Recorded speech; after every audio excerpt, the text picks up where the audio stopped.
everyone, welcome back to our channel. Today I will be doing my nonfiction November wrap-up. I'm just going to be sharing the books that I read during November, all of which were nonfiction in honor of the reading challenge that is Nonfiction November. I had picked out 4 official books to go with each of the challenges that had been announced, and then I also ended up picking a few other ones because, as is often the case with us readers, we end up reading books that we weren't always necessarily planning on picking up. The first book that I picked up was the book that I chose for the pastime challenge, and that was We Are as Gods, Back to the Land in the 1970s on the Quest for a New America by Kate DeLawes. This book was excellent, really. I enjoyed it thoroughly. It follows a number of people. About 90% of the book is set in Vermont in a commune that people created in the early 1970s. It's called Myrtle Hill in the book, but that is to protect the name of the actual commune because there are still people living in that area that are associated with it. It's about them coming together and wanting to create a new society and rejecting what they experienced growing up. And with the Vietnam War still happening, it was a way to break free of society's expectations and see if they could make it on their own. So you do focus on the people living in the commune in Myrtle Hill, and you also focus on a number of other people that live in the general area that are also back to landers. So they also want to farm and be as self-sufficient as possible, but they just don't want to live in that commune setting. 2 of those people are the author's parents, and they are the people on the cover of this book. This is their geodesic dome home that they were building when they first came to the area. I think this book appealed to me not only because it was well written about an interesting subject in American history that I didn't know a lot about, but also because a lot of it does take place in my home state. So there were things that were mentioned, there were people that were mentioned that I felt like I had a bit of a connection to, even if I don't necessarily go there often or have ever met those people.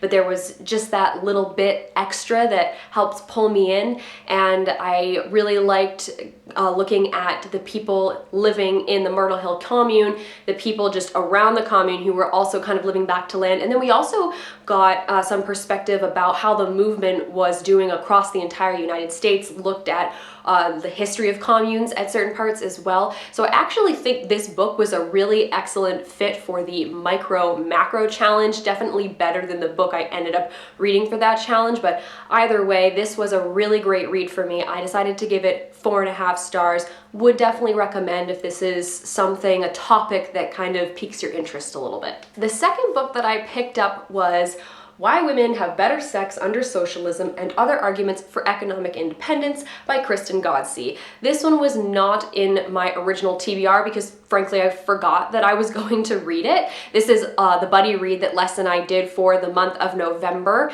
This is a very flashy title for a book that is definitely more academic than I tend to read. This one takes a look at women and what their lives were like under state socialism during the Cold War, and also looking at capitalism, and then also looking at democratic socialism. I did give the book 4 stars. I thought it was well written. I thought the author did a really good job of proving her points. If you want to get a bit more information, you can go check out the review that Les and I did.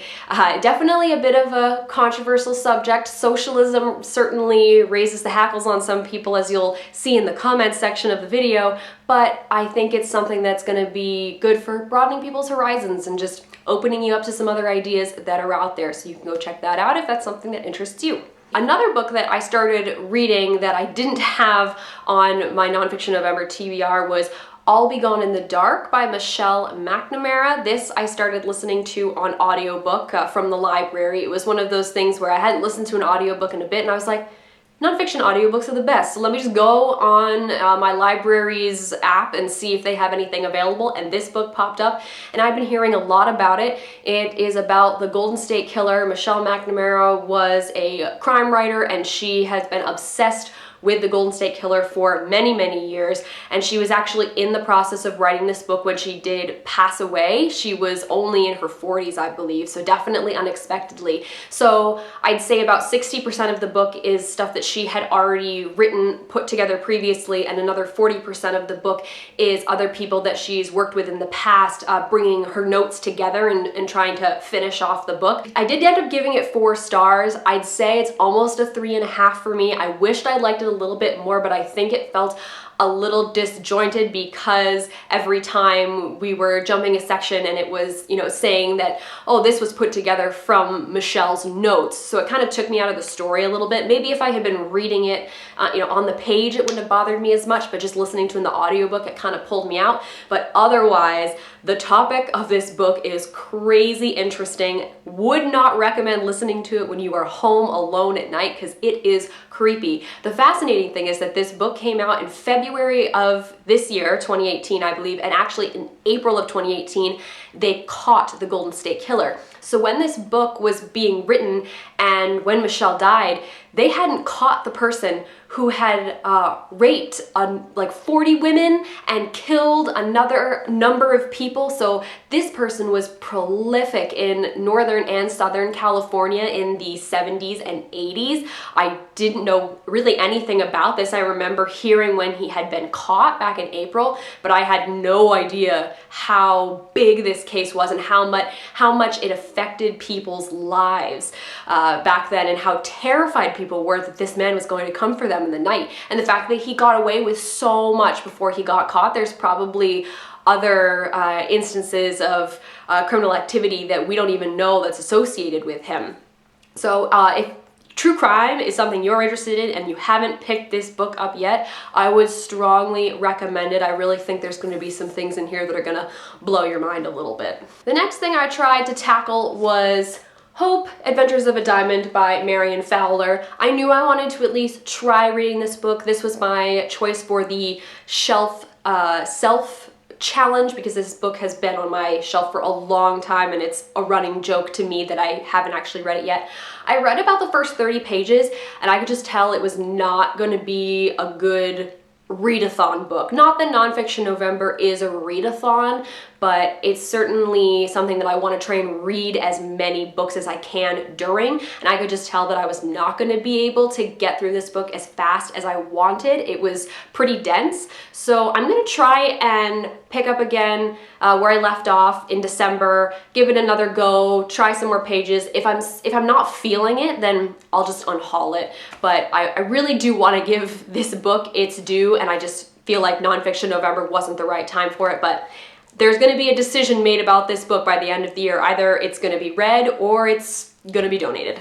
The last book that I finished during NonFiction November was actually a book that I finished last night with about 3 hours left in the month of November, and that was Behind the Beautiful Forevers, Life, Death, and Hope in a Mumbai Undercity by Catherine Bu. This was my choice for the macro challenge, and I don't think it fit that as well as I wanted it to, as I mentioned before when I was talking about We Are as Gods. This one is a very intimate look at a slum just outside of Mumbai called Anawadi, and we follow a number of people in this slum. Catherine Bu was researching this book from 2007 to 2011, so she was very prevalent in this slum for a long time. She did a huge amount of research and many interviews with a lot of people to put this book together. And I have to say, this is a really tough read. There's a lot of really sad, depressing stuff that happens.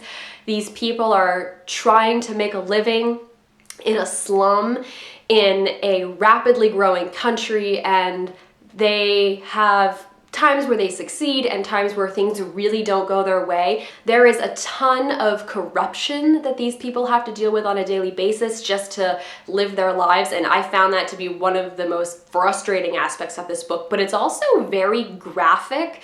That's not really the impression that I got just looking at this book. You wouldn't think that it would be necessarily graphic, but there's actually a lot of things that were happening to these people, a lot of people dying or being severely injured, and the amount of detail that was included in in there was a lot. So it wasn't like I ever had to really put down the book and step away from it, but there were certainly times where I'd read a few chapters and be like, okay, I'm gonna take like a 10-minute break, watch a random YouTube video, make myself feel a little better, and then I'll dive back in.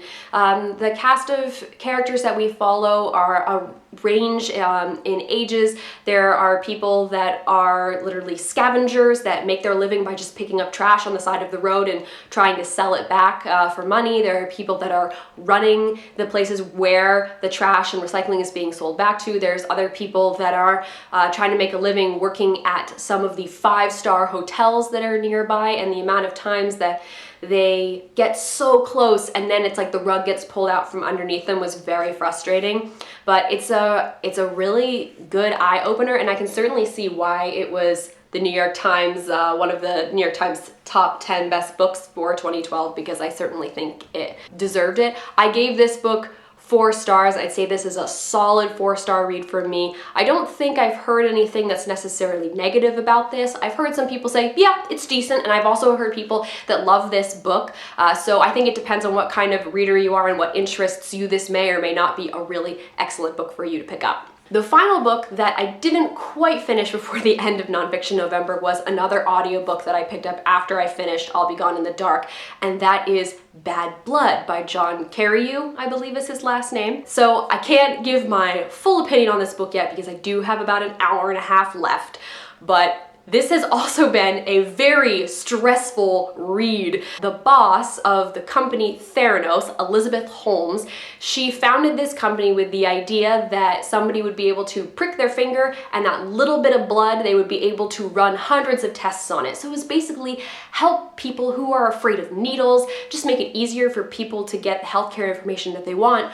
Unfortunately, the idea of what Elizabeth wanted to do did not really come out how she wanted it, and so she ended up tricking a lot of different people into thinking that her product was viable, and there was a lot of people that also were on her side helping to deceive others. This happened very recently. I mean, I'm currently in the timeline, it's like 2013, 2014, so some of you watching this video probably heard about Theranos and its downfall, so to say. For those of you who have read the book, you'll certainly be aware, because this is a very popular book on BookTube right now, but I'm definitely glad I'm reading it. Hopefully it will keep my interest all the way to the end. During this month, I managed to start and finish 4 books, and I'm currently almost finished a 5th, which is pretty good for me. If you guys have read any of the books that I talked about, let me know what you thought of them down below. If you also did a bunch of reading for Nonfiction November, let me know how that went.